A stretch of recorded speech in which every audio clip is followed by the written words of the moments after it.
All right, hello and welcome to the Off by One security stream, surprisingly on a Friday this week. So first off, I want to do a quick apology. I know it's been a bit hit or miss with running these streams. There's been a lot going on with especially preparing for the Hackfest event that we had in Hollywood just a couple weeks ago. That was eating up a enormous amount of my time, and that event ended up being just fantastic. So for those of you who made it in person or happened to catch it online, I know definitely probably many of you saw it online. It was a great success, so much that we're going to have it again next year in Hollywood again.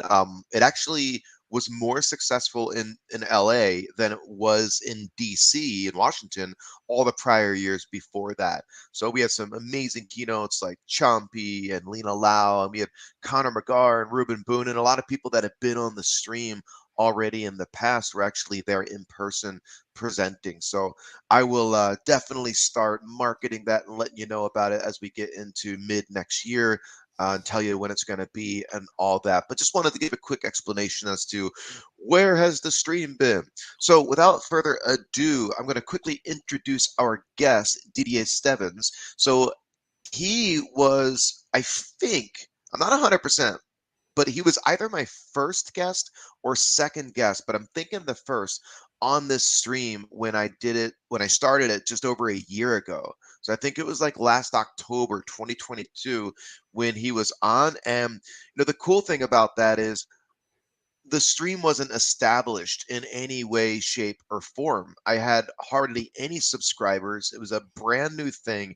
It was an experiment. It was something that I wanted to see if it would be successful or not, if people cared to do it. And he was kind enough to come on knowing all of that. Or maybe he didn't know that and he found out afterward. But either way, just a huge thank you to Didier for coming onto the stream and being one of my first guests, because if you are familiar with him, then no introduction is needed. If you don't know Didier, he has written many, many tools out there and published many blogs and has done just an incredible amount of work and made many big contributions to the community. It's really funny sometimes when you realize you've been using a tool for many, many years and then you notice, oh, that was written by somebody I know and who I actually talked to. Like another example is I had another SANS instructor on recently. His name is Jason Ostrom, Hmm. and in the course 660 is one of the courses I lead at SANS.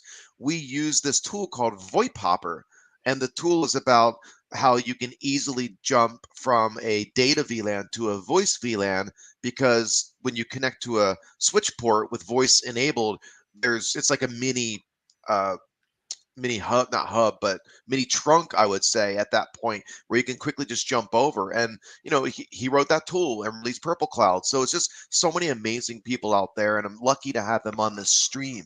And so, first off, thank you very much, Didier. Um, he works at Inviso. He's one of the lead engineers, architects, all the things over there, and does incredible work. And he is I remember the first time I met Didier was at a SANS conference. I think, if you do you remember, it was at Belgium, In Brussels, yeah. The in first, Brussels. the first one in Brussels. Yes, it was the only time I was ever in Brussels. I remember I went there because there was an opportunity to meet Peter Van Ickhout over Hmm. in Bruges, which, after seeing the movie, as we were talking prior to the stream, the movie In Bruges is great, and Colin Farrell was in it, and I wanted to go to Bruges, and Corlan Coder was like, "Yeah, I'll meet you over there." And then I remember teaching, and Didier came over and was like, "Hey, I'm Didier," and I was like, "Oh wow," I was like blown away, because it's definitely somebody I've always looked up to as far as just the research that you've done. Um, and when we were looking for an opportunity or an idea for a stream, the one that he suggested is something that people have asked for many times, but I was waiting to find the right person to do it. And he's going to elaborate way more, way better than I will. But the gist is like the blue side of Cobalt Strike. And of course, all of you know what Cobalt Strike is, but if you happen to not know what it is, it's kind of like a framework. But if you think of something like Metasploit framework or Core Impact or Immunity Canvas, one of the many ones out there, Cobalt Strike is kind of in that vein, but it's really a powerful especially command and control and post exploitation tool that allows you to run your red team engagements and has a ton of functionality built into it. And the issue that you run into with these tools sometimes, another example is Scythe. If you're familiar with that tool, it's an implant. So like some people use it as a assumed breach test where, hey, let's assume that we've got an insider threat or that someone from the outside has compromised us and that someone has set up a command and control server on our network on some system or group of systems. And obviously they can use that to then data exfiltrate, they can issue commands, they can do whatever they need to do. And depending on how it's set up, sometimes that implant will randomly over an interval of time send out a request to the control server and say, hey, do you need anything? Do you have any instructions you want me to execute? And tools like Windows Defender, as we all know, has come along so far to where it is difficult to not get detected by those tools out of the box. Like if you were to use like Metasploit and you use MSF Venom or whatever to create a meterpreter, maybe it's in PowerShell or something, like a little meterpreter uh, binary, I will call it, or just like I said, PowerShell script, where if you can get that executed on a target system, it will make an outbound connection from the inside of the network over to the control side of whatever the attacker or pen tester owns. And there's different ways they can use encryption or different ways they try to fly under the radar to not get detected. But my point again, because I've been talking too much already, and we want to hear more from DDA than me, is that you get detected out of the box very easily. So the ability to be able to write a custom loader or just a custom implant or modify the one that's there to evade signature detection, that's a critical skill. It's something that really is a modern red teamer with how powerful Defender are and all the EDR solutions out there are. We need that capability or we're going to get caught. And yesterday, when I tweeted out a reminder about this session, I try to make a joke. No one ever laughs at my jokes. It's a frustrating thing where, like, I know that if somebody else on Twitter who is Twitter famous, let's say, if they tweeted out the joke, it would go viral. People would say they're hysterical. When I do it, it falls on deaf ears and nobody thinks I'm funny. So I should not be a comedian because I do not tell jokes well. But my joke was it was a image of a bull, literally a bull in a china shop where it's like made a mess and knocked everything down off the shelf. And I put a little circle around a couple plates that are up on a top shelf. And I was basically saying, like, this is the pen test scope, this is the logging facility, this is the only thing that the SOC is monitoring to see if something bad is happening. So we don't get caught as a red teamer or attacker because we think we're so stealthy when in fact it's not. It's that they're terrible at logging. And we've gotten away with that for so long, but they're catching up now. And it's getting a lot better, and we're getting caught a lot more. So the idea of looking at Cobalt Strike from a blue side is like, what noise are we making? So from a defender, it's super helpful what DDA is going to talk about because you can know what to look for, obviously. But from an offensive perspective, which is always kind of like what I'm more interested in personally, is I should know and you should know what noise you are making, what artifacts you are leaving behind so that you can clean up after yourself, so that you can be aware of not making certain moves or using certain commands because you're more likely to get caught. So, with all of that being said, that is my introduction, and I am now going to primarily hand it over to DDA. If you have questions, please post them. If the font is too small, please let us know. Just know that it's like a 15-second delay between when you type the comments and when we see them on our screen. Okay. And that's due to the StreamYard platform streaming out to YouTube and LinkedIn and Twitter and so on and so forth. So without further ado, DDA, please teach us. Thank you, Stephen. So I'm Didier Stevens, working for Enviso, a security company here in Europe, and also a SANS Internet Storm SAN handler And yeah, I develop a lot of open source tools. I'm not a red teamer. I'm also not a user or an operator of Cobalt Strike, but I've encountered Cobalt Strike a lot of times in my work as a blue teamer. And so it happens so often that I started to develop tools to help me with the analysis of what is going on with Cobalt Strike, and that's what I'm going to show here. So these are all open free source tools that you can find. Um, I have a lot of slides here, but I'm not going to show most of the slides. I'm actually going to do a lot of demos based on a set of 18 exercises, if I'm not mistaken, because this here is a kind of workshop or training. I give this workshop at different conferences through the year, and we also give this training as a private training over at Enviso. So that's what I'm going to show here. Now, so not only are the tools open source and available, but you can also find a lot of what I'm going to show here explained in blog posts on Enviso's blog. So that's blog.enviso.eu. Also a bit over at the Sense Internet Storm Center in diary entries. And if you go to the Enviso blog, you will not only have blog posts, but I also recorded YouTube videos for these different exercises. So let's dive straight into one. So here I'm at the command line, and I have a beacon. And just quickly to show for those who would not be familiar with the terminology. So we have Cobalt Strike, we have our team server under control of an operator.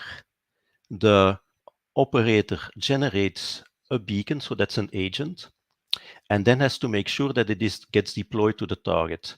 And then when it starts running on the target, then it communicates, I think I have that here, yeah, then it communicates with the team server.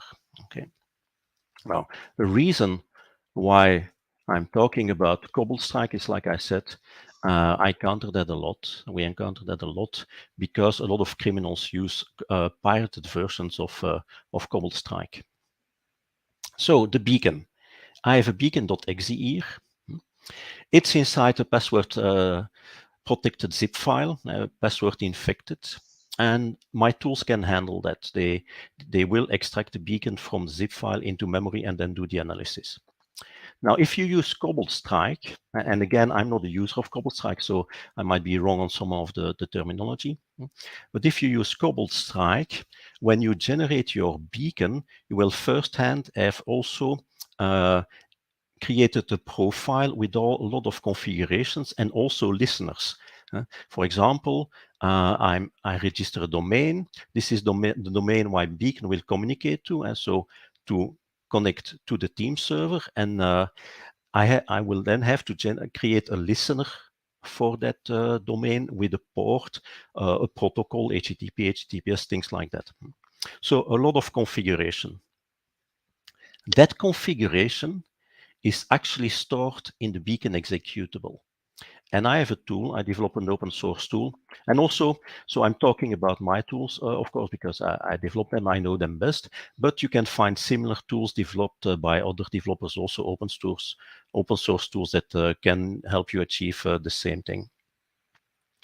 So my tool 1768, and I will come back to the name later, the beacon.exe, I run this, and then I get a list of all kinds of configurations inside the beacon. Like, for example, here, what is the type of the payload? It's an HTTP, reverse HTTP beacon. On which port will it connect to? Port 80.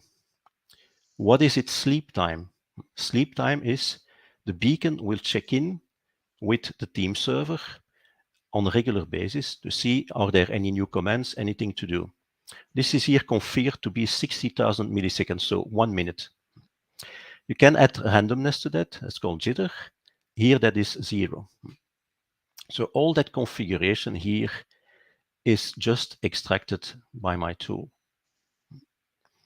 And that helps me a lot as a blue teamer, because then we can just look for some artifacts. So like, for example, where is this connecting to, what will it spawn, things like that. What is the license ID? We'll talk about that later. So this is actually stored inside beacon embedded. Let me go through. Sorry. Okay. So here is an example that you can find on this URL. So this is a binary view, an hexadecimal view of a beacon. And somewhere you will find this sequence, 2E, 2F, 2E, and so on. This is the start of the configuration. So inside the beacon, there is this sequence, and it's a TLV table, so a type length value table with all of these values. It is slightly encoded, so this is XORed. All of these values are XORed with 2E. That's why we have a lot of 2E. So 2E is the dot character. And that's why we have a lot of 2Es, because there are a lot of null bytes inside that configuration. And if you XOR that with 2E, then you get 2E. And here, next slide, is where I did an XOR on this part with byte 2E. So I did encoding, and then, for example, you can see here appearing a domain name. This here is the, let's see, yeah, starts here. This is the public key. Well, I'm going to talk about that later too. So that configuration is present, embedded in a beacon, and you cannot read it like that. As you can see, you can do a bit of you have to do a bit of decoding, and also the values have just a number, and you have to know what number means what thing, what configuration item, and that's what all of my tool 1768 does. So you run it. It runs here on an executable. Now, this is a standard beacon that has been generated. So this one here will be detected by antivirus and EDR a lot. I mean, nowadays, standard artifacts that are generated by Cobalt Strike get detected out of the box. So you have to make changes yourself to avoid detection.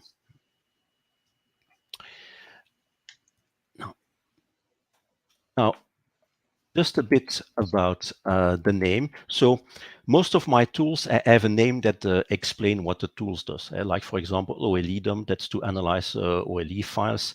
PDF parser, a tool to analyze PDF documents. 1768 is just a small joke. And it's the following. If you go to the Wikipedia page and of the metal cobalt, and you look up what is the melting point of the metal cobalt, that's 1768 degrees Kelvin. So 2722 degrees Fahrenheit. So that's where the name of my tool comes from. Now, that has given me sometimes a bit of issues for two reasons. First of all, people who occasionally use the tool don't remember the name. And so they say to me, yeah, the tool with the numbers. And so I know that they're talking about this tool for Cobalt Strike. And the other thing is, so this is a Python program, standalone Python program, but I also use this as a Python module in other tools. Well, I didn't think about that, but 1768 is actually a number, and so it is not a valid identifier in Python. So it's not a valid Python module name.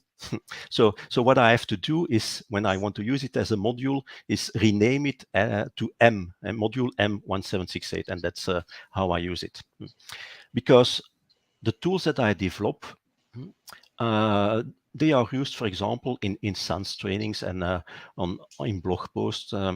And that's why I want to keep also my tools stable and backwards compatible. So I'm not going to change names or change the function of options, for example, because yeah, then all of that documentation and training documentation and books have to be updated. So, and I want to avoid that kind of work. 1768 was also, I forget what it was. It was some important date in the U.S. between the British and the folks in the United States. Some war or something about happened. I'll have to go look that up. Yeah, I think Let me look. isn't the French Revolution in 1789? So it's a bit before, should be a bit before the French Revolution. Oh, it's okay. 1768. The British government dispatched troops to Boston, reacting to the opposition of some big tax or something they were putting Oh, through. That's is that the Tea Party stuff? uh, I'm not good at history. I just remember that date. Okay, okay. So this is how the tool works on executable. So the tool can actually analyze different types of files, not only PE files. It can also analyze shellcode, and it can also analyze memory dumps. So that's what I'm going to show later on. This part here is the public key. So a long binary sequence here, hexadecimal. And I'm going to talk about this. So this is how communication takes place between the beacon and the team server. Okay.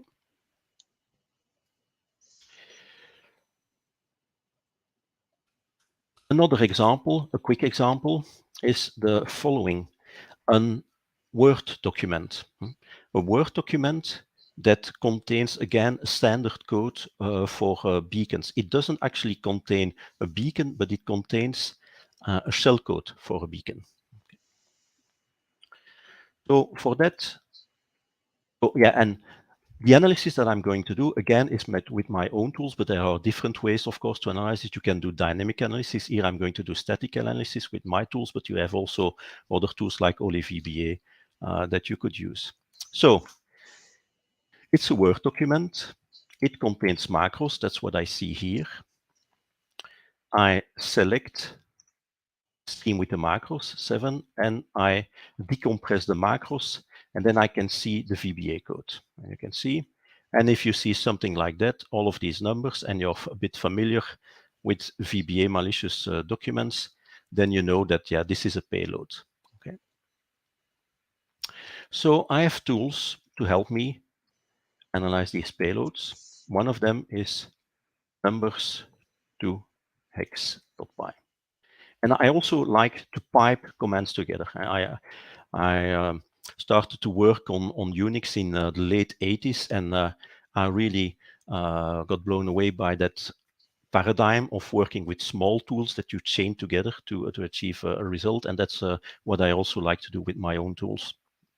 So I'm going to pipe the VBA code into numbers to hex. And what does this tool do? Well, it just looks for numbers, so integers, and it converts them to hexadecimal. There are negative numbers in here, okay? And when I started to develop the tool, I didn't take negative numbers into account, so I had to add an option S, signed numbers. And then now, as you can see here, I'm getting all of this code. And if you're a bit familiar with shellcode in hexadecimal, you might recognize some sequences here. These numbers here, we're not interested in them. What are they? These are just numbers that are not part of the code itself. You see here 1, well, it also picks up that 1. So a small trick here is to say, I want at least 5 numbers on the line before it is taken into consideration, you see? And then I get this. Well, 5 is a bit too long, short still. Let's say 6, like this. Okay, and now I have my shellcode in hexadecimal format. That is in the Office document. I'm going to convert this hexadecimal binary. And then, since I know out of experience that this is shellcode, I'm going to pipe this again in my beacon analysis tool. and it spits out this. But if you scroll back here, it will give you a short analysis. It found shellcode. It's Cobalt Strike reverse HTTP x86 shellcode, so it's 32 bits. This is again the server it will connect to. This is the license ID. This is the URL that will be used to connect to the team server. This is the user agent string, and these readable strings, you can actually find them back here and here in the code. And all at the end here, you have the domain name or the IP address that will be connected to, just like a meterpreter shellcode. The difference here is that right at the end, you also have 4 bytes with the license ID. Okay. And let's go back to the slides. Sorry, I should take these. VBA shellcode. This one here with XL4 macros, going to skip this one. Shellcode and beacon also. PowerShell. Let's see. Yeah, I will maybe come back to that one later, but that is also standard PowerShell with different layers of obfuscation. For example, there is XORing of the payload in PowerShell with decimal value 35. That's also very typical for Cobalt Strike PowerShell code. So that's also something you should change, because that's often get detected just because of that key 35. Now, of course, you don't want, as a red teamer, that your beacons get detected, so you will use your own obfuscation techniques, your own loaders, and things like that. But ultimately, the beacon has to run in process memory. So it has to, a process has to be created, or an existing process has to be taken, and the code injected into it and executed. Okay, and that is why my tool can also analyze process memory dumps. I'm going to show this quickly here.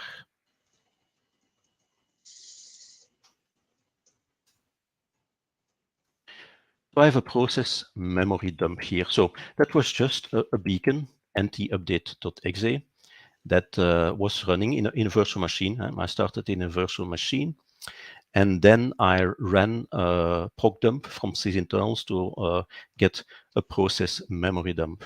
And now I'm going to analyze my process memory dump here. It takes a bit longer because it's way larger than just an executable. Okay, and here you have the output. So again, it found a configuration with a dot. This one is a DNS. So if you see configuration like that, Windows Beacon DNS reverse HTTP, what is this? So this is a beacon that communicates over DNS, so that C2 is over DNS. But it can, if it is using stager shellcode, it can download the full beacon over HTTP. But that's just an option. You can also decide to download the full beacon over DNS. That's also a possibility. How does it communicate? Port 53, sleep time 30. How does it do it with DNS? Does it use like text records or something? Yeah, or? yeah, that's something that is configurable. So let me show you. Let me just show you. It's interesting. So I remember a while ago, you might have even been involved in it, but there was this technique and tool you could do where you would take your binary that's the malware and a .exe file, and then you would use a tool to convert it over to ASCII. Then you would use DNS text records to download the tool. Then you would open it up with the debug tool on Windows and then rewrite it out as a PE. It's pretty awesome. Yeah. So I have exercise 15 and 16 for DNS. So let me just dive directly into that. Wow.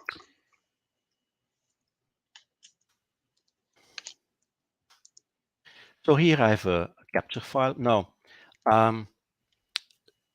the examples that I'm showing about traffic here are rather academic, because I have capture files. In a real incident, it's very unlikely that we will ever have capture files before we start to handle the incident. Most companies don't do full packet capture, cannot provide us that data. So I did not update, especially here to be certain that this would work. So, as you can see here, here are DNS queries and responses, and you can see. And so here, the communication is configured to answer with IPv4 addresses, as you can see here. It's a little hard to see. If you can zoom in at times, that'd be awesome. If not, no Let's worries. see. Let's try that. Is that okay? It's a little better. Yep. And then even a bit more. Yep. Perfect. Thank you. Okay. Yeah, now I no longer see the zeros. It's a balance. Let's see. Let's see. Okay, yeah.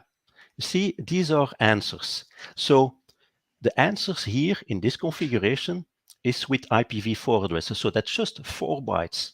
For each query, you have 4 bytes. And so in the start here, this is the check-in. It's actually the beacon that is transmitting information, and that information is here encoded hexadecimal. Okay, and if you are interested in that one, you can find that example on the Internet Storm Center, a blog post I wrote about that, the diary entry, because this one is special. This is DNS traffic that is not encrypted. Okay, Cobalt Strike always encrypts traffic. There's one exception, but it's no longer the case now. The exception was if you had a trial license. Okay, but that was back in the days when it was still Raphael Mudge was developing that. Then he gave out trial licenses that he would not encrypt. So, and that's what you have here. So that's why you can actually decode this. And I have tools to do that. Now here you see starting answers coming in. It's not no longer 000. And here you see 65, 65, 65. So a bit familiar with the ASCII table, you know that that is uppercase A. So that is actually the team server that is answering the beacon over DNS. So here is the query, here is the response. Yeah, it's lowercase e. Interesting. Yeah. And so the slides. This is actually how the configuration works. So this is the answer in DNS. Let's go back to the start. I think we will see that. Yeah, you see here 000241. So the beacon does a second query, and then it gets this answer 000241. 000241, if you analyze the flags, that means do the check-in. So the beacon has to send its metadata to the Cobalt Strike team server so that this view here, console, this view, that this view here can get populated. You see each beacon is a line here. This is metadata that is sent by the beacon. And so this here is 241. It means do a check-in. That's one thing. The other thing that it means here, communicate over A record types. So that's 4 bytes IPv4. Can also communicate over TXT records and over AAAA records. So that is something that the team server decides, and the team server decides that based on what the operator tells the team server to do. Now, we have this capture file here. I have a tool, csparse traffic. So CS stands for Cobalt Strike, again, an open source tool explained on Nviso blog, so blog.nviso.eu. And it used to be, do a small check, help, the format, yeah, okay. You see, you can have HTTP or DNS. So it used to be that I had 2 different tools, one to parse HTTP traffic, one to parse DNS traffic, but then I merged them together. And if you have DNS, you just have to say it explicitly. This is, no.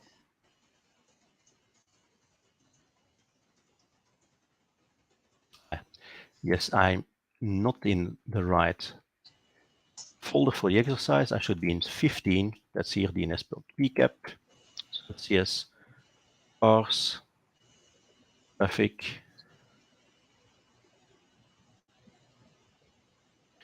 DNS pcap file. And then here you see it analyzes all of that traffic. It takes all of that data and it decodes it. And then here, this is the data. You can see here the A, that's the padding. So what is this command? This command, the commands are encoded with numbers. This is a getUID command, okay? And here is a post. So a post is the beacon sending back its answer. And if I do the decoding of the answer, then the callback for getUID is win dddd admin. So that is the UID that is sent back to the console, and that will appear on the console. And at the end here we have a summary. Yeah, command die, that is an exit, so that you type exit and that the beacon stops operating, and then there's a callback that. Here you have an overview. Now, why am I able to decode this? Because it is not encrypted. Okay, if the traffic is encrypted, I won't be able to decode it. And let me explain you why that is. And it's the same for HTTP or HTTPS. Even if you communicate over HTTPS, then Cobalt Strike beacons and the team server will still encrypt their traffic. So, wait, should take the other view.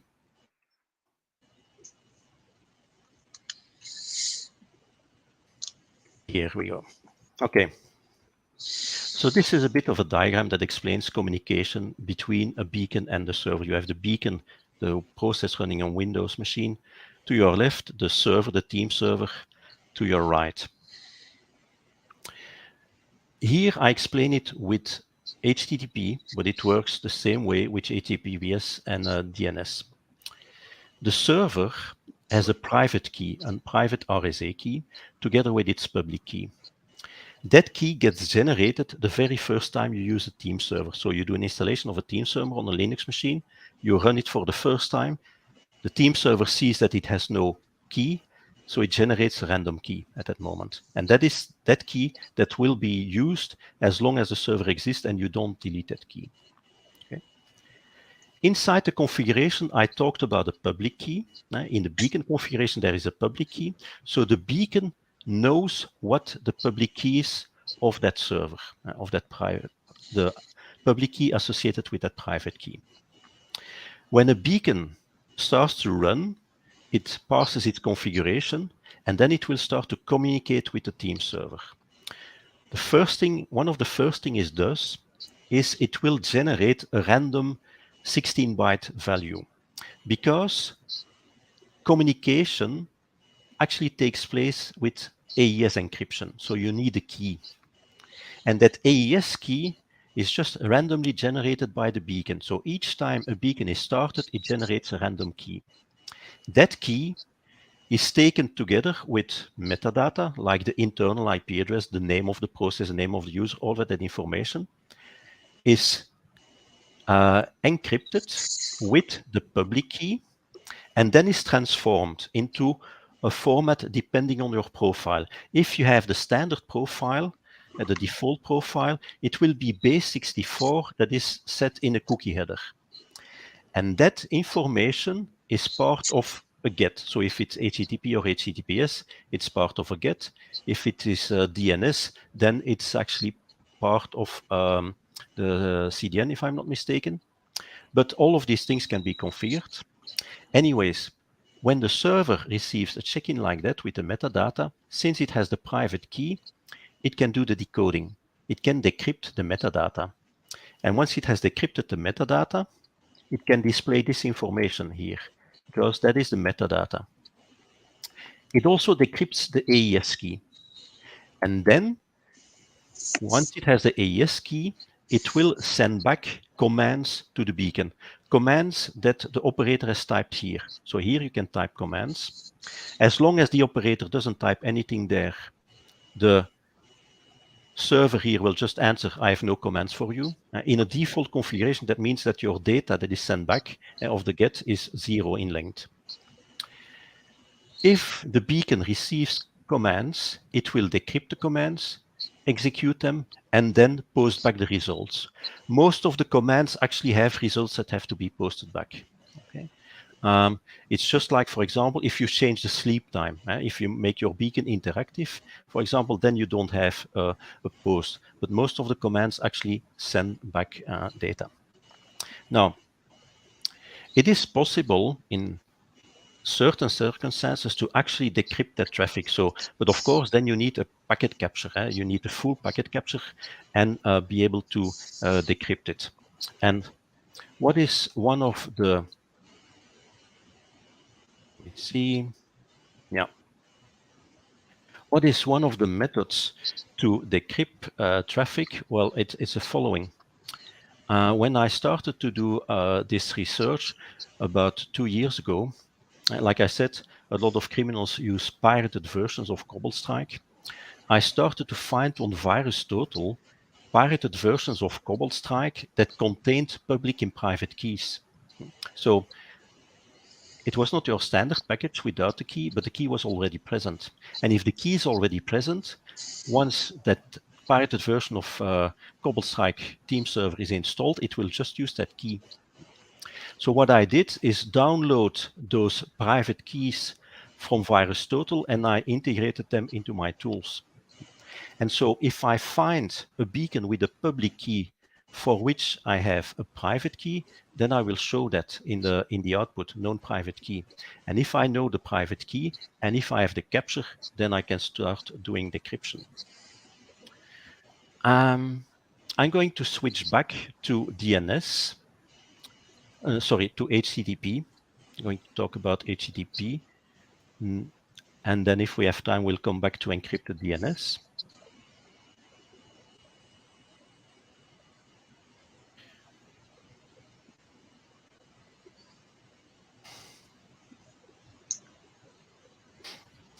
So CS parse traffic, we already talked about that. Exercise 9 is unencrypted traffic, but I will skip that.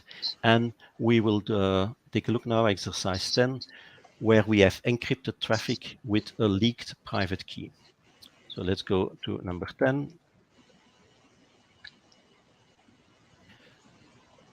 So what do I have here? I have a PCAP file. Now, this is a PCAP file that Brett Duncan created. So Brett is a handler also at the Internet Storm Center, and he has a very good website about malware analysis. It's called Malware Traffic Analysis.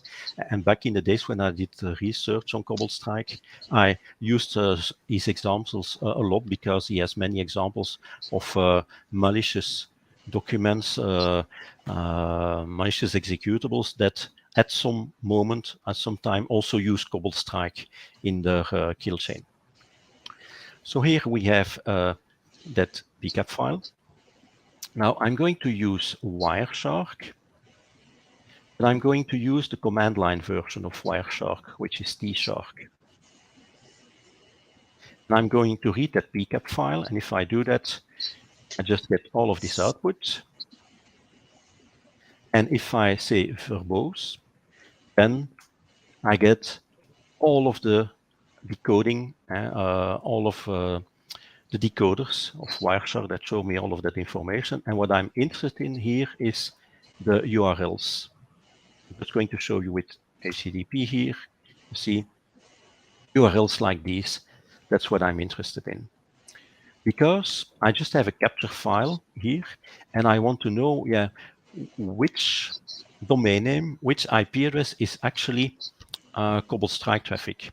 And for that, I have a tool that will help me. It's called MetaTool because it's actually a tool that I started to make for Metasploit. And the thing is, for Metasploit and for Cobalt Strike, if you are working with stagers and with shellcode that will download the full beacon, there is actually a method to recognize the URLs that are being used. You see here, this is example of Cobalt Strike traffic. You have, and MeterPreter does the same thing, you have 4 letters here in the path can also be numbers. 4 letters. These are randomly generated by the tool that generated the shellcode, but it's not completely random. The thing is, if you calculate the checksum of these values and only consider the 8 least significant bits, then if you have a particular value, then you know you are dealing with a meter preter or with a Cobalt Strike beacon. So if you have this value and you calculate the checksum, then you have hexadecimal 5C. 5C for meter preter corresponds to init Windows shellcode. For Cobalt Strike, it corresponds to 32-bit shellcode. So by doing this, I know that this is the IP address of the Cobalt Strike team server that the beacon is communicating with. So I'm going to copy this. And now I'm going to run again my tool. And I'm going to apply a display filter. IP address equal to that IP address, so that I only take IP traffic for that IP address into consideration. Sorry about that. Out. And then here you see the traffic being analyzed and decoded. It says all of the commands are unknown. And that is normal because the traffic is encrypted and you actually need to decrypt it. So let me show you how I can do this. Again, I can do that because this example created by Brad Duncan is based on real malware, and the real malware, the authors used a pirated version of Cobalt Strike, a pirated version that has a leaked key that can be found on VirusTotal. So let me run again eShark here, verbose, and do a grep for cookie. Let's also filter on that IP address, that we only take for that IP address into consideration. Okay, so now you see here all of these cookies. So this is a check-in. So this is encrypted metadata. So what I talked about, the AES key, the name of the process, all of that metadata gets encrypted with a public key. Then if you use the default profile, it gets converted to base64 and put into a cookie header. That's what you see here. So let me copy that base64 data. And then here I have a tool that can decrypt the metadata.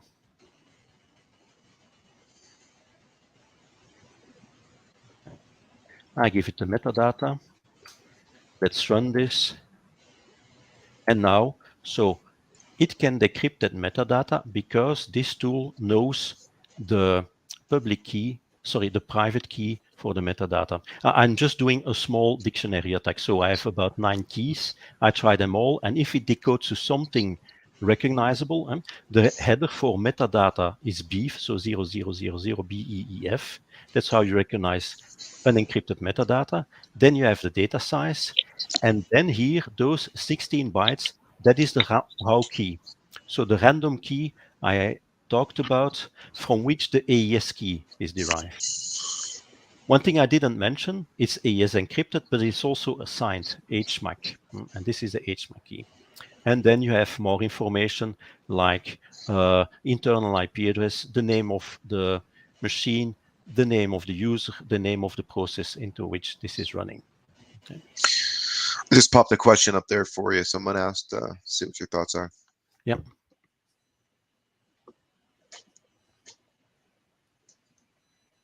Yeah.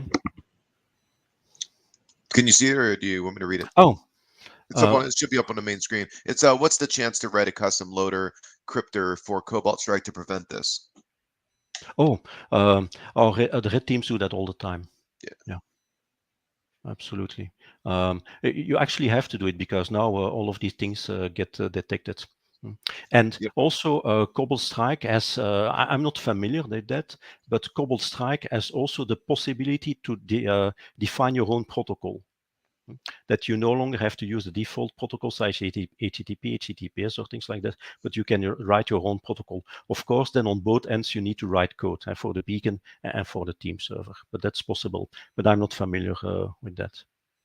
It's actually something where we have never encountered in the wild. Okay. So I have the row key here.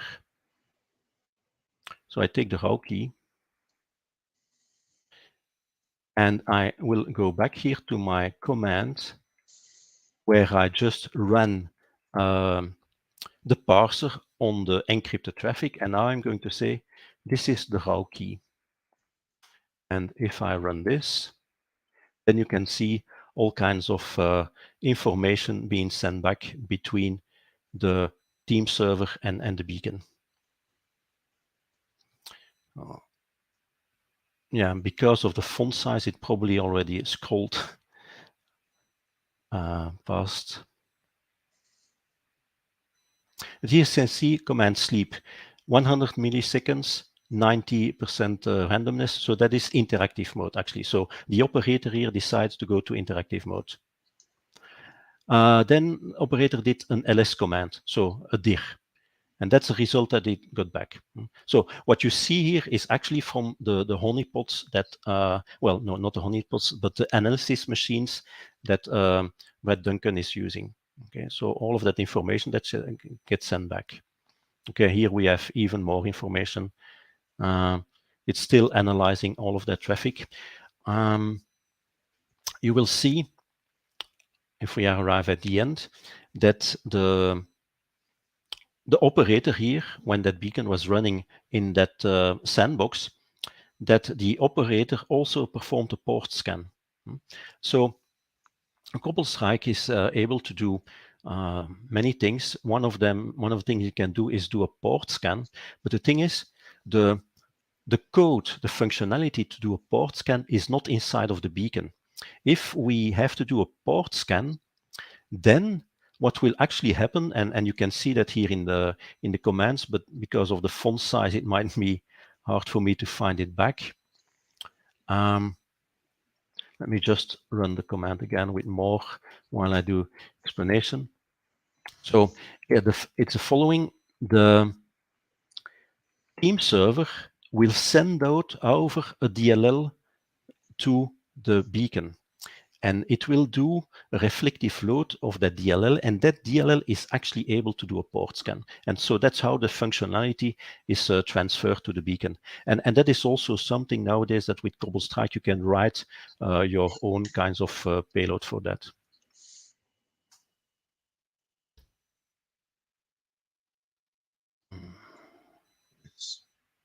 Looks like it is hanging here. I'm going to interrupt it. Okay.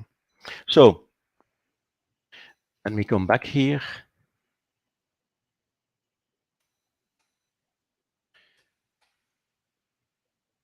Why am I able to do that? Well, because of very special circumstances.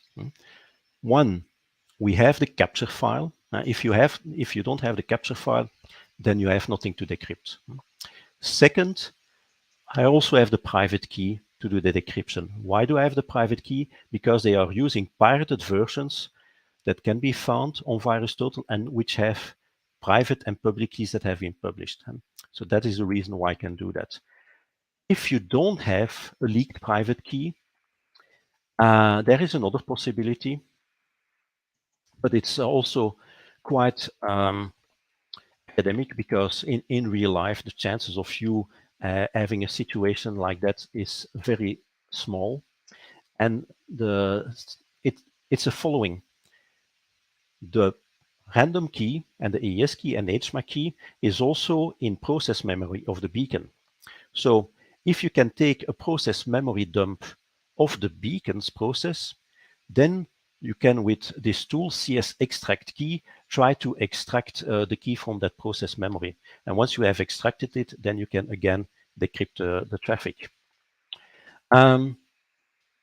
used to be that for very old version 3, it's trivial to do, while for version 4, it's more difficult.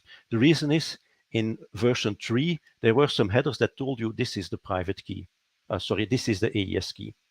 In version 4, that's no longer the case. It's just somewhere in memory, and there is no header or anything that tells you this is the AES key. So what I do with my tool is actually do a dictionary attack. With all of the possible keys that I can find in that part of the process memory dump, I try to decrypt traffic. And if I'm able to decrypt traffic, then I will use that key and in the same process as we did with leaked keys, I can then do decryption.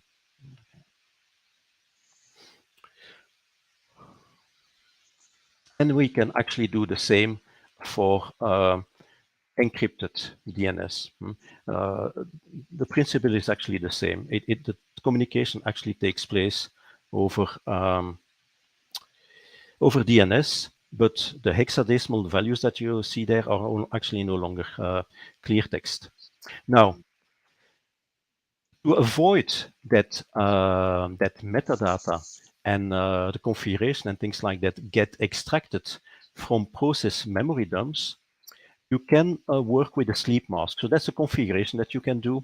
And if you use a sleep mask, then where it used to be that the default configuration of a sleep mask is that a 32-byte random key is generated, and all of the process memory and the heap gets encoded with that key while the beacon is sleeping. So as long, yeah, if for example the beacon communicates every 60 seconds, then for more than 59 seconds and so many milliseconds, everything will be encrypted. The beacon wakes up, it gets decrypted, the beacon does its stuff, and then it goes back to sleep. Okay, so this is then very difficult to get an unencrypted process memory dump.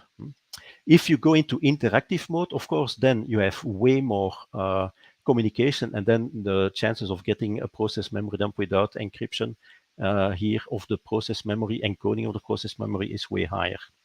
But nevertheless, you can. I have also tools that can try to analyze a process dump, and with a bit of luck, are able to find back the default, well, not the default key, but the default length key of 13 bytes, and then also do the decoding.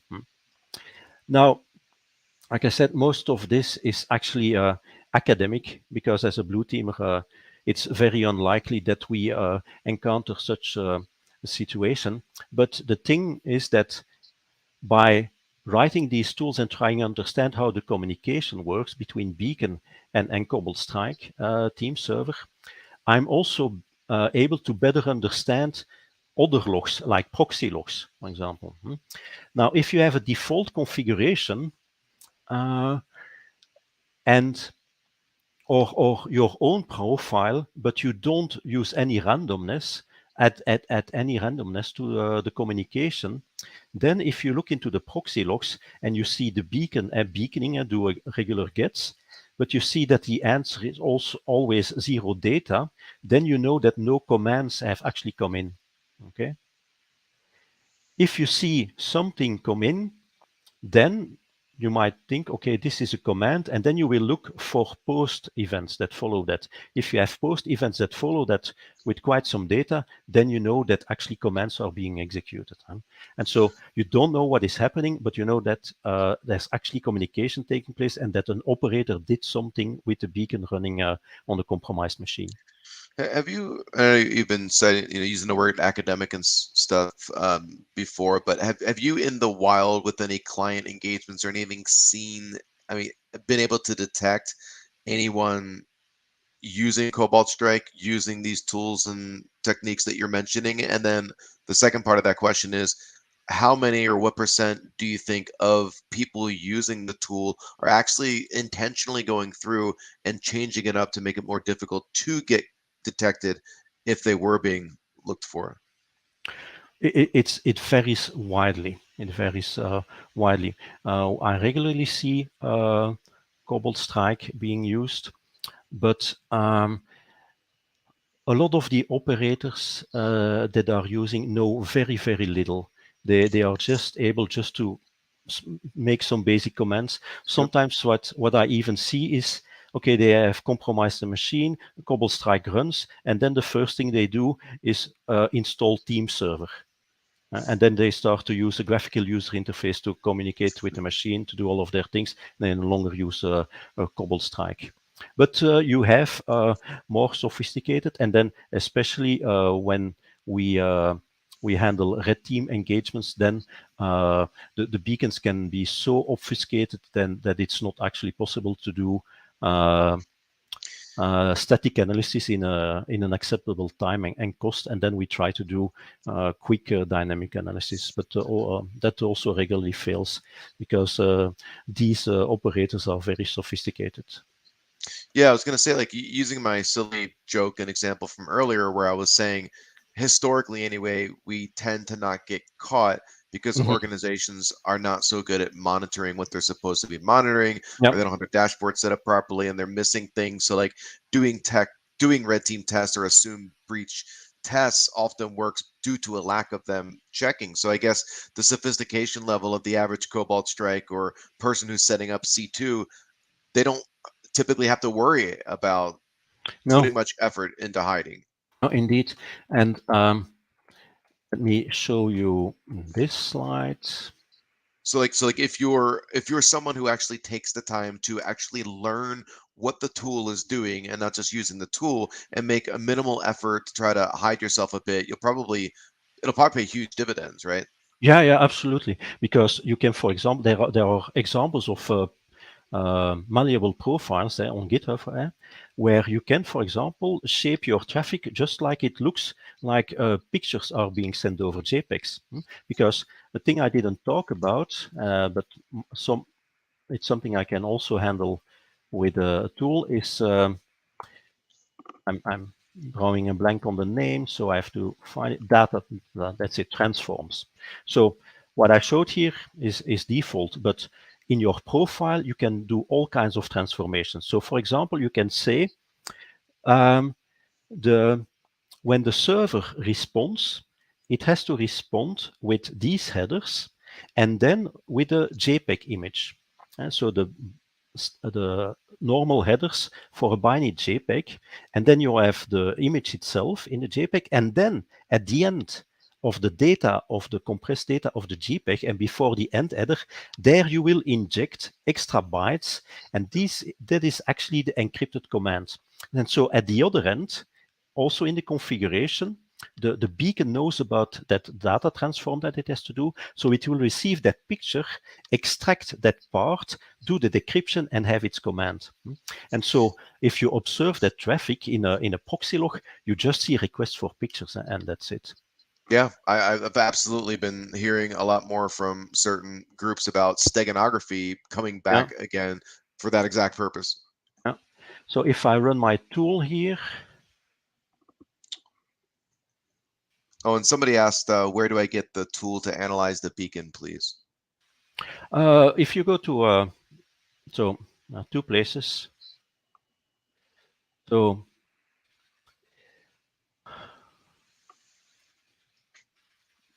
you just type GitHub Didier Stevens,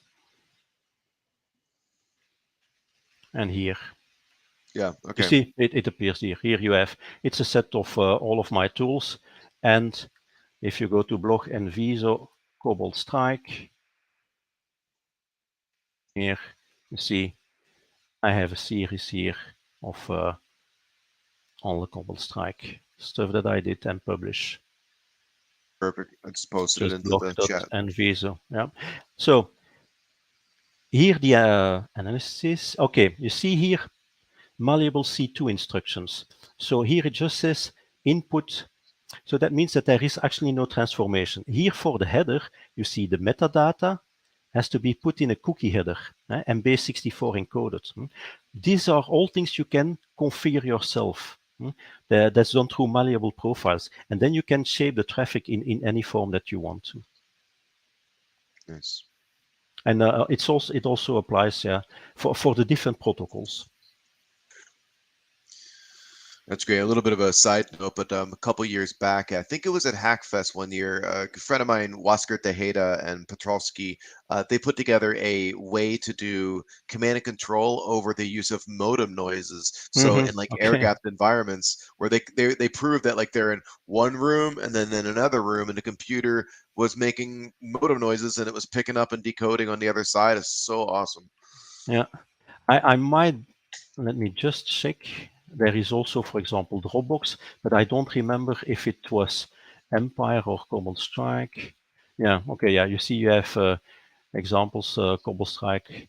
Yeah, external C2, that's how they call it, external Okay, C2, that you have to configure it, things like nice. yourself. But I'm not familiar with that. Just as I said, uh, I'm not an operator of Cobalt Strike. I just look at the artifacts of Cobalt Strike. Yeah, somebody has to. Someone said, I don't know if you saw it, is your extract key just looking for a defined structure like ASN1 or similar? So the tool extract key, no. So what it actually does, and let me see if I can show that. 12, okay.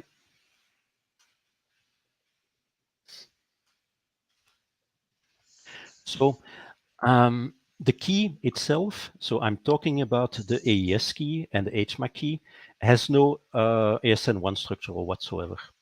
It's the public key that has that structure. And that's what I'm looking for. So let's check if I can show that here on this example. Yeah, here you see the public key. You see it starts with 30 hexadecimal. 30 is the DER encoded ASN1. So, and it stands for a sequence. So it means what follows now is a sequence. And 81 tells me that the length of what follows is encoded in 2 bytes. So 9F and then a 1. And so that is the length. And then again, a sequence here, and that is D and so on. This is probably the OID and so on. So that gives me the public key. If you're very familiar with RSA crypto, you will recognize this here. No, sorry. So that's the default exponent that is used. So this structure is indeed something that I use in my tools when I'm looking for public keys or private keys, but not for AES keys. AES keys are not stored like that, just byte sequences. What I do is the following. So I have a capture. Um, sorry, parse traffic. I have to provide the key, and I actually don't know what the key is, so I say unknown, and then I give it capture. Okay. So now it will spit out for me the encrypted data. Okay, so this is the get, this is the post. So this is a command and this is the callback. The command here is encrypted. What I do now, so this is encrypted. I copy this and then I use my tool here, extract key, CS extract key. I tell it what the data is here and I give it the memory dump. Okay, see, and now it is just looking for every byte sequence of 16 bytes and doing a dictionary attack and seeing if it is able to actually make sense of this data. And if it is able to make sense of that data, then I have found the key in memory. There's a little heuristic in there. That's what you see here, SHA-256 followed by a null byte. In my experience, that key is close to that string. And that's why, as an optimization, I first search for that string, and then from that position on, I try to find the key. So that is then the AES key. that is the HMAC key, and that is the combined key. So let's just see if that works. So I run unknown here. Now I'm going to say this is the key. And then indeed, yeah, you see the command was decoded. This is a who am I key. This is the answer. Okay. So it's a dictionary attack, kind of dictionary attack that I do because I don't recognize any structure there. Well, let's actually see if I can just show it in an editor. Yeah, it might be too small, but let's just try.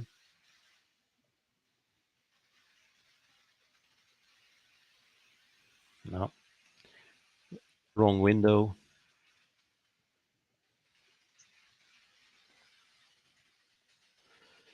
And so I want to find hexadecimal.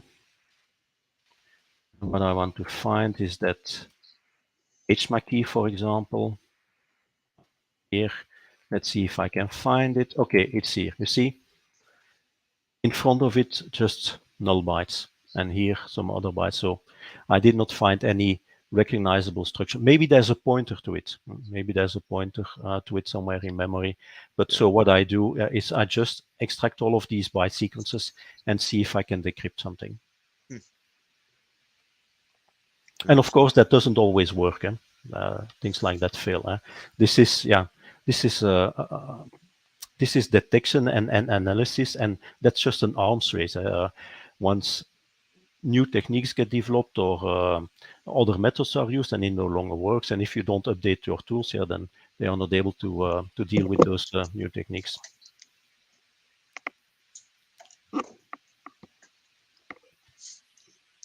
Great. Someone asked how many tools you've written. So this right here on the screen, see that? That's how many tools I've written when I think of how many tools. And this is Didier right here. That's what I think of. Yeah, more than 100. Yeah, that's a good depiction, and, I think. And I also have some private tools. Yeah. Nice. Like, for example, I also run a very small Cobalt Strike bot, not a bot. Yeah, well, actually, I also have a bot. I have a Python script that can emulate a beacon, but not to execute actual commands, but as a kind of trap, as a kind of reverse honeypot. But what I was actually mentioning is I also have a Cobalt Strike, a very small Cobalt Strike honeypot, because you have a lot of people and organizations and companies on the internet that are constantly scanning for Cobalt Strike servers. So not only for the listeners, they're also scanning for the administrative port, which by default is on 50,050. And I see that there are scanners out there who are doing small dictionary attacks with passwords on that port. Yeah. Yeah, I remember back in the day, people would always be scanning for port 4444 for any system out there that would connect because they're assuming it's a Metasploit mod. Yeah. Indeed. Cool. Is there anything else you want to touch on here while we're? No, I don't think so. I think we actually had a good overview. So. Yeah, if there's any questions for Didier, post them now while we're wrapping up here. It's definitely a great opportunity to ask away. So, yeah, that's it. That's the encryption. That is something, mostly interesting for blue teamers who want to really understand how these things are working, or the other situation, if you really want to get down into configuring this, because okay, the default is get and post, but you can use any methods, and you don't have to use different methods. I can say get and get for both. All those things are configurable with Cobalt Strike. Also, yeah, was that I was talking about that small honeypot that I have. Also, make sure that you always use the latest versions, because there have been some patches, releases for vulnerable versions, and I've seen attacks for these vulnerabilities. Like recently, there was one that here in this metadata, for example, the username here. Well, if you have a beacon, you can get its configuration. And once you have configuration, with a private tool that I have, but there are also public tools to do that, you can spoof a beacon. So I can actually check in here to that Cobalt Strike beacon. Sorry, team server. And I can, since I have full control over what is sent here, I can actually inject stuff in here. And there was an injection vulnerability in here that they claimed that could be used for remote code execution. I have not seen examples of remote code execution, but I have seen examples of tracking, that tracking URLs would be injected in here. So, and when an operator would visualize, well, would use the console on their machine, then their machine would make a call out to that URL and they would be tracked if they would, well, and their public IP address would be um, divulged. And if they wouldn't use a VPN or something like that, yeah, it could be their home or office address. Yeah, there's a couple questions coming up, but like one, I know I've been asked a few times, and now I've mostly been on the red side. I worked as a network engineer in a prior life and such, but like you always hear the argument as a blue teamer, I don't have enough time to do this or do that, and like I think the number of people on the blue side who are actually taking the time to do some things like you are here is very small. And like a perfect example would be exploit mitigations. I try to preach how organizations need to understand how mitigations like the ones in Exploit Guard on Windows, how they work, because even by turning on just a couple of the key ones against some of the main applications like browsers and email clients will save you from so Mm-hmm. many, not only 0 days, but also patched vulnerabilities that maybe you're missing the patch. So, what would recommendation or advice be from you on how someone on the blue side can actually start to get into understanding at a low enough level to be able to fine tune their logs and such? Well, the way I did it and still do, and it works for me, but it might depend yeah, on your personality. It's also something that I I talked about at the keynote at the Send Summit. Is that so? I try to understand all of these things, how it works, and I do this mostly to writing tools. So that's one of the reasons that I write a lot of tools, and I do them mostly in Python because that's quick and easy for me. And but the thing is, if you write tools to try to achieve what I'm doing here, you have to completely understand what is going on to be able to write a good tool. And so Yep. you have to do your research and understand everything, and then only then, well, it's in incremental steps, of course. When I started to write a parser, the first thing it was able to do was get the encrypted data, and only later did I was able to do the decryption. But you proceed in small incremental steps like that by Yep. always trying to better understand, and then testing what you understand by writing a tool who implements what you are thinking. And if the tool works right, then your understanding is most likely correct. Exactly, and it applies on the red side as well. I mean, Yeah. some people have asked me how to get good at reversing malware. I'm like, you need to write some malware. Like one time, I didn't understand too much around keystroke logging, so I Hmm. wrote a keystroke logger on Windows, and what Yeah. I learned from that was like, exactly, you're spot on. Hmm. Another question. Hi Didier, can we expect more YouTube videos from you in the future? I mean, I'd love to Yeah. have you on here no matter all the Yeah. time for yourself. Yeah. I used to try to make a couple of videos per month, but indeed it's been more than half a year that I Yeah. haven't published anything. And also on my blog and on the Sans internet content, it has declined a bit. But that's because I'm very very busy here in my new home, uh, All right. arranging new stuff like building new, well, installing new closets and things like that. Uh, Life got in the way. We're practical tools. Yeah. Yeah. Yeah. No, that's great. Congratulations on the new house. Thank you. Yeah, I've actually got a video that I'm terrible at editing videos. That's why I like doing this live stream format because I don't have to edit anything. But I've got one that I put together. Actually, our marketing guy's in the background right now, creeping, lurking. But I used a Proxmark 3 to Mm-hmm. basically stand next to him to be able to clone his hotel card at Caesar's Palace, and then I used Proxmark to decrypt it to crack the encryption, and then I used the Flipper, of course, to emulate it because I've never had any luck using the Flipper to do all of that. I have to use the Proxmark, but like videos like that are fantastic, and I want to release Yeah. that one. But um, another question here. Let's see. From the perspective of detection, what challenges are associated with this? It's kind of a general question. Yeah. Well, it's like many incidents. You actually need artifacts before you need something to be logged, and that in many incidents we handle, that's already an issue. Either there is no logging or it hasn't been configured properly.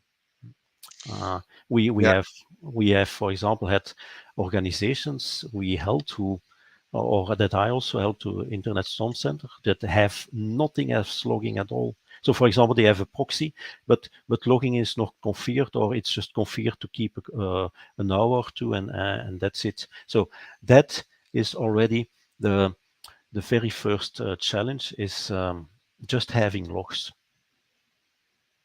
yeah, absolutely. And let me see what year this is. An old one, so I'm not going to post that one. I'm going to find her. Actually, Randall, if you're listening in the background right now, can you go and find the the Sans Defer red poster that shows all the artifacts and such? Because you made me think of it, Didier. It's like it's such an awesome Hmm. poster of all the locations where Yep. things that the average person like myself who's not a Defer person didn't know about, like shell bags, for example, or Hmm. like the fact that if somebody plugs in a USB, that like the logs that are left behind in the registry, or like a file name that existed on a USB that was plugged in that you can't get to anymore, but you know it existed, Yeah. right? Yeah. Or one of Indeed. the scariest ones is looking at the uh, what are those called? The basically on Windows, anytime you like view a folder or images inside a folder, it creates that little cache And you're of talking about thumbnails, is that yeah, it? thumbnail cache. Yeah. Yeah, thumbnail Yeah. viewer and thumbnail cache.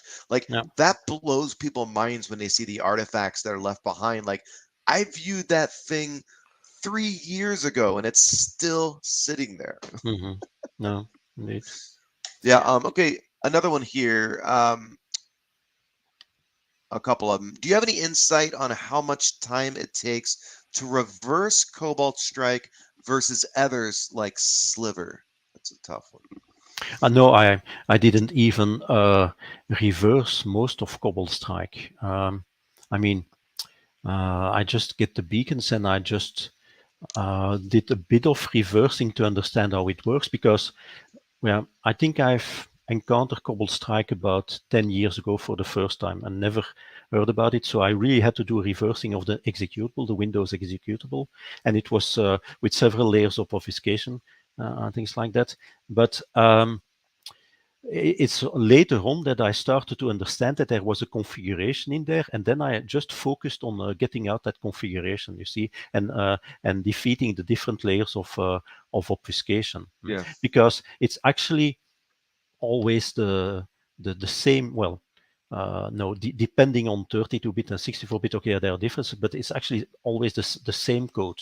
And like I explained with that port scanner, you don't even get all of the code because some of the code is downloaded. But the thing is also, mm, I got also helped by other people also publishing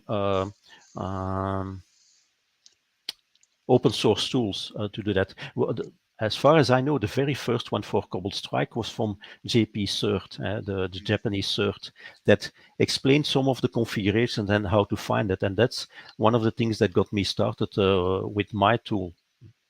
So that's one thing. But no, it takes really a lot of time to understand this. Like I haven't looked at the other tools because for the moment Yeah.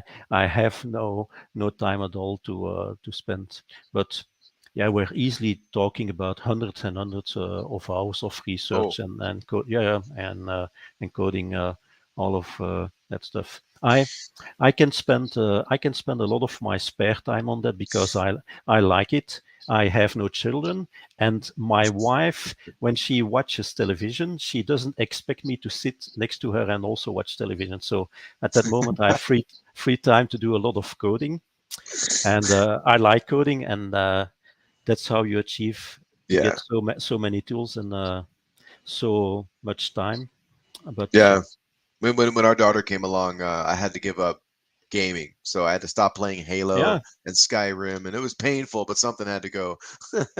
yeah, um, me too. About 1.5 years ago, we got a new puppy. Well, oh, went also a lot of cycles into that puppy. yeah, right. All right, we're about to wrap it up here. I got time for like one or two more questions. Here's one for you, and we're gonna shut it down because I don't know about you. You probably got dinner time, but I've got meetings coming up here. Yeah. Question is, well, one person just says, I recently had a Cobalt Strike incident. Well, I recently had an incident with the Cobalt Strike beacon, and your tools and posts helped out a lot. So thank you very much. That was Okay, a nice that's good to comment. know. A question here is, where to go? I swear I just saw it. Hold on. Someone, I think you just already answered this, but is Cobalt Strike implant obfuscated like by default? Did you deal with some obfuscation? It sounds like yes. Yeah, yeah. There are different layers of obfuscation, and I'm also told that by our red teamers that there are also kits. So if you get the license from Cobalt Strike, that you can also download from their server different kits. So kits to do persistence, kits to do obfuscation, to do sleep mask, all kinds of things like that. Sweet. All right. Well, let's go ahead and wrap it up. Keep thinking it's Friday, but it's not. It's Thursday. But again, It's thank Thursday. you. Yeah, unfortunately, right? But thank you so much for coming on, You're Didier. It's welcome. super helpful stuff, and I think that it'll people will it'll get a ton of views on YouTube because you've written so many great tools and so much great experience and advice, and always very humble with your knowledge, and it's just very much appreciated. So thank you. But Okay. with that, See you. thank you, everyone. We will see you next time, and I'll let you know who the next guest is. But have a great weekend, and we will talk to you soon. Thanks. Bye bye. See you. Bye.